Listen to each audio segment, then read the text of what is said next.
Well, hi, it's Chris here from Capital Counts, and welcome to another interview with Meet the Fund Manager Investment Series. Today I'm kindly hosted by Bentham Asset Management. Bentham Asset Management, if you don't know, are a credit specialist in the market in the credit fixed interest space, and they manage in excess of $6.5 billion. Today I'm joined by their Chief Investment Officer, Richard Quin.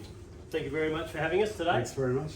I've got a few questions for you, certainly around the market, the way it is today. Sure. We've had Russia, Ukraine, the events of higher interest rates, higher inflation, how all that impacts your portfolios and markets. Certainly I'll be interested to hear your thoughts on today. And also just with the predictability of income that our clients need, how's that also affected perhaps some of your portfolios? Sure. So my first question to you is, and for the benefit of our clients, is what is global credit and how is that different really from your traditional government bonds? Yeah, sure. Global credit is basically, it can be corporate credit. And to be honest, government bonds is a subsector of global credit markets.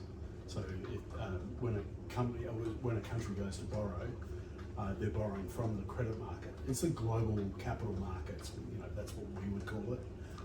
Credit is what people call it when you lend money to a company or an individual. And it could be, but it could also be a sovereign. So, an example is the Australian government does borrow quite a bit of money because they tend to spend more than they earn. And they usually borrow that in their own currency.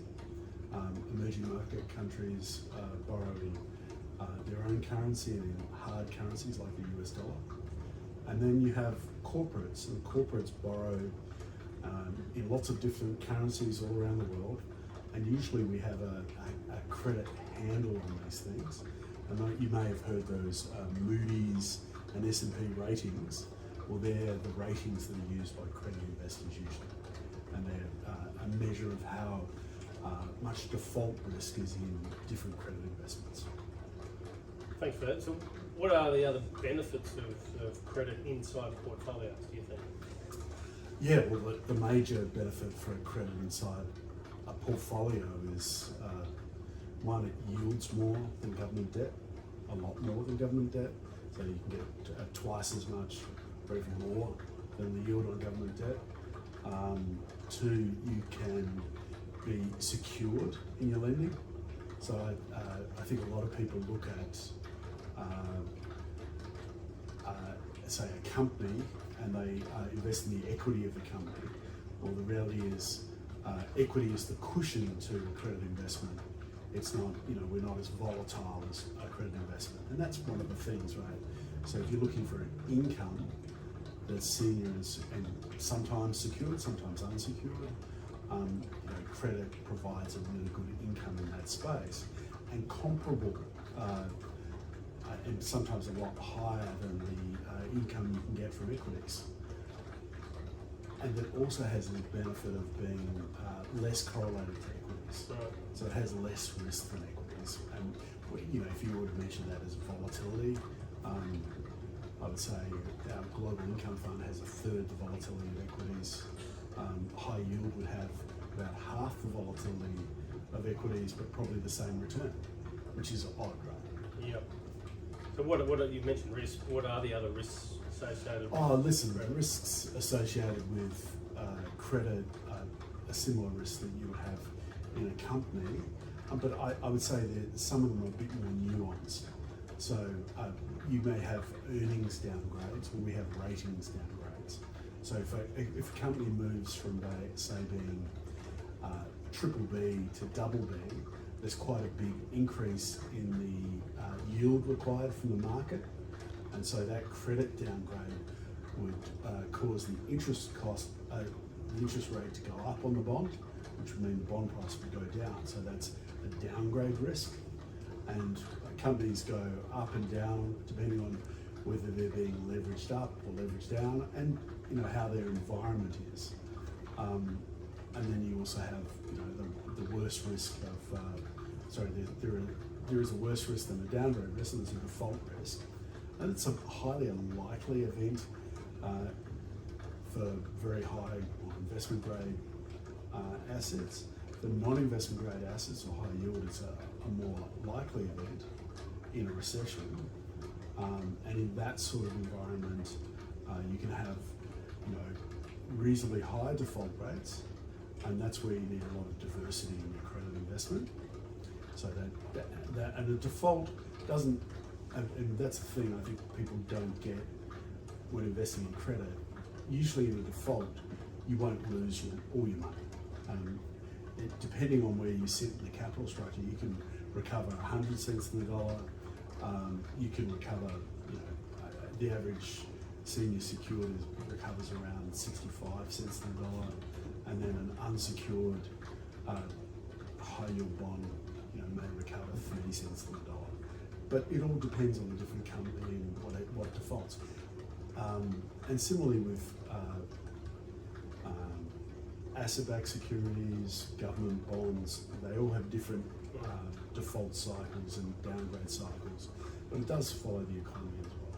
So what is your outlook on the economy and then just markets in general, and how are you managing your portfolios going forward? Yeah. Well, we've had an interesting year. So, and we've been, I think, pretty well regarded by investors. We got very short interest rate risks at the beginning of the year.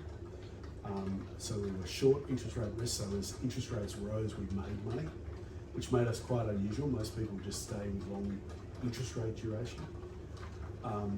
Now we think the RBA's done a lot right now, so we're actually quite happy to have a bit of interest rate duration in our portfolio. And at the same time, we've been decreasing our credit exposure. Basically, I do think we're going into recession. There is a hard landing about to occur. I don't think people really understand the metric of the hard landing. It probably won't be as bad in the US as it will be, say, in Australia, Europe, and the UK. Mainly because it's a much more robust economy, but also the consumer's not as sensitive to interest rates as they are in Australia. So I think Australia does have a pretty big change in the interest rate environment, and as we were talking about earlier, mortgage rates are tripling. Yeah. In short order, in a year's time they'll have tripled, and that's quite a big change to the disposable income to most people with a mortgage. I'm sure a lot of your clients don't have mortgages, but there will be some. Where do you see some opportunities with the recessionary environment and the inflation? Yeah, well, one of the opportunities is interest rates going up. So the interest rates are up right now. Like we've seen the 5-year rates go to sort of 4.5% at one stage. We extended our interest rate risk in that. And if you look at 4.5%, and then you add a credit margin on top of that, we're getting very close to, in some of our funds we have 10 and 11% yields. Right, yeah, high. And that's before we actually put some of the additional money we have in the portfolio to work.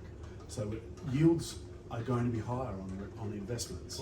And part of the thing with our things, like we obviously market within the market every day, as interest rates have gone up, the yields on the portfolios have gone up, and as credit spreads have increased, the additional yield on top of that interest rate yield has increased as well.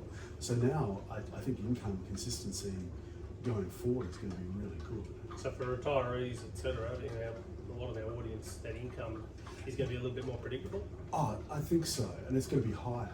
And I think that's a great thing. And to be honest, I think that's been something that's been missing in people's portfolio. And also they don't have to take as much risk. Well, they were taking equity risk before, now yeah, well, equity risk and any sort of esoteric risk to get a yield. Like now, I think our lowest risk fund is the AA rated fund. Yields 6.5%. Yeah. Our higher risk funds, will get 11-12%. Yeah. This is a different environment, so the income potential is a lot higher. And I think for investors, it's the opposite. the home loaner, the person buying a home loan just can't borrow as much as they used to, Exactly. because the interest cost is too high, and the banks won't lend them as much against their income. But for the investor, you're getting a higher yield, and that means a better income for the retiree, which is great. And not having to take as much risk, I think, in the current environment is probably not a bad thing either. Well, apart from the doom and gloom in there seems to be a fair bit of still positivity, certainly out of Bentham. You weren't voted Morningstar fixed interest fund manager of the year for nothing for this year, and I think you were voted back in 14 Morningstar fund manager of the year, and then you were various finalists all the way through. So clearly you're managing money very well, and I really appreciate your time this morning. Well, thank you for coming in, and I'm sorry it's such a wet day. No problem at all. Just for clients' benefits, please give us a call, 1300 882 166 if you'd like to hear some more information about Bentham or for your own personal financial circumstances. Thank you very much. Thank you, bye.